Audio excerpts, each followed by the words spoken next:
Jocelyn. I just finished the OTD class.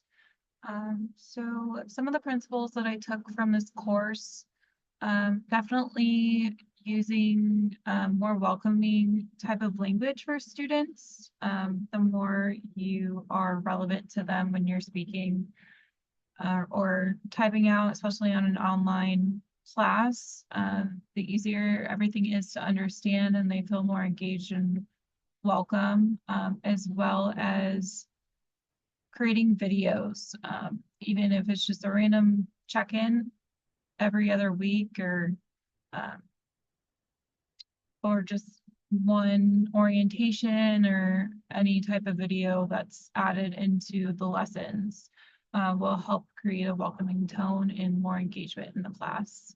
I know I really want to incorporate videos as much as I can. I'm hoping students are able to get a hang of it. And as a student, I was very anxious making videos. I still kind of am, but I'm getting better at it and more comfortable. So I'm hoping to build with my students to be able to have that skill under their belt. Um, and then aha moments, I think really the YouTube or video accessibility part kind of confused me. I thought the auto-generated captions would be okay to use, but they weren't. So in the course, there was specific instructions on how to find closed captioning on YouTube. So that was definitely helpful. I was able to go back and fix my videos that I had submitted. Also, the closed captioning and adding videos to YouTube is very easy and it is pretty, I don't know the word, but it's easy to use. It's just tedious, but I can see myself making those videos a little more general and then trying to reuse them for uh, the majority of my courses, or if I teach the same course each semester, hopefully I can um, keep the videos going and just have like a little arsenal of videos available at my disposal. Um, what will I change on my classes? I really want to make sure that I am a resource to my students and they feel um, comfortable just coming to me. I struggled when I transitioned from high school into community college, and then especially community college into a 4-year. Um, I went from Fullerton College and then to Cal State Fullerton, and just the structure of the classes was completely different. I went from very lecture heavy to more just discussion or like self teaching.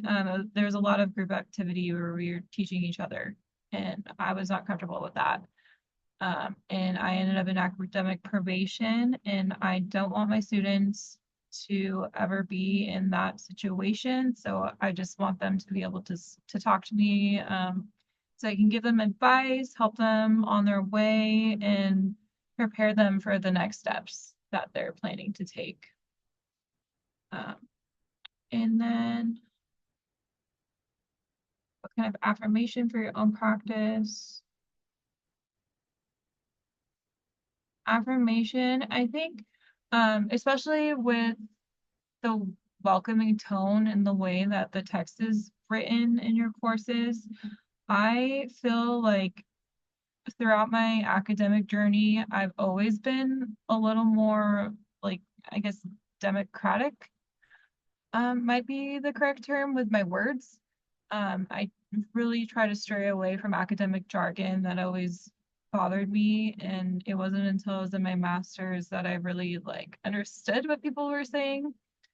But to me, like it language should be, more accessible so everybody can learn.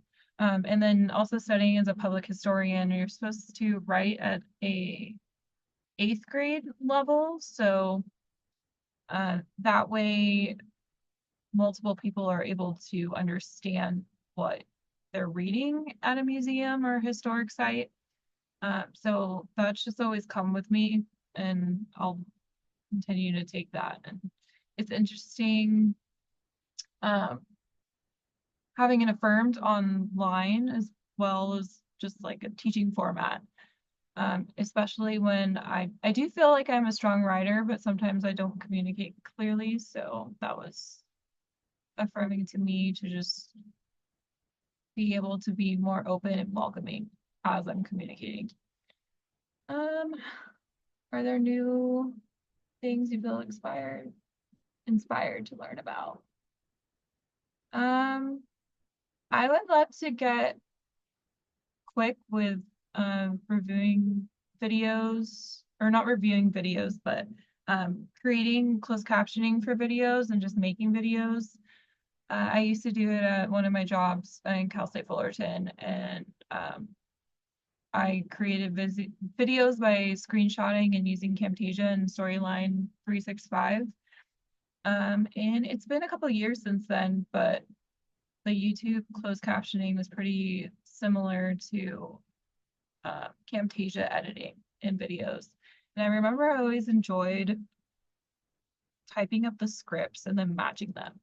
I don't know why, but I just liked it.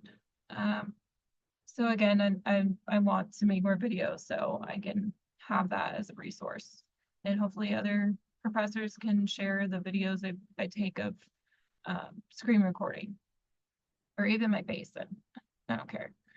Um,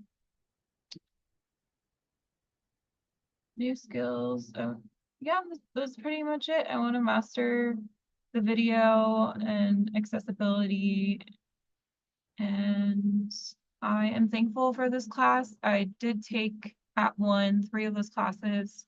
I have one more to finish in the spring, and I want to make sure I do that as well as completing this, which hopefully I um, get my badges for these courses.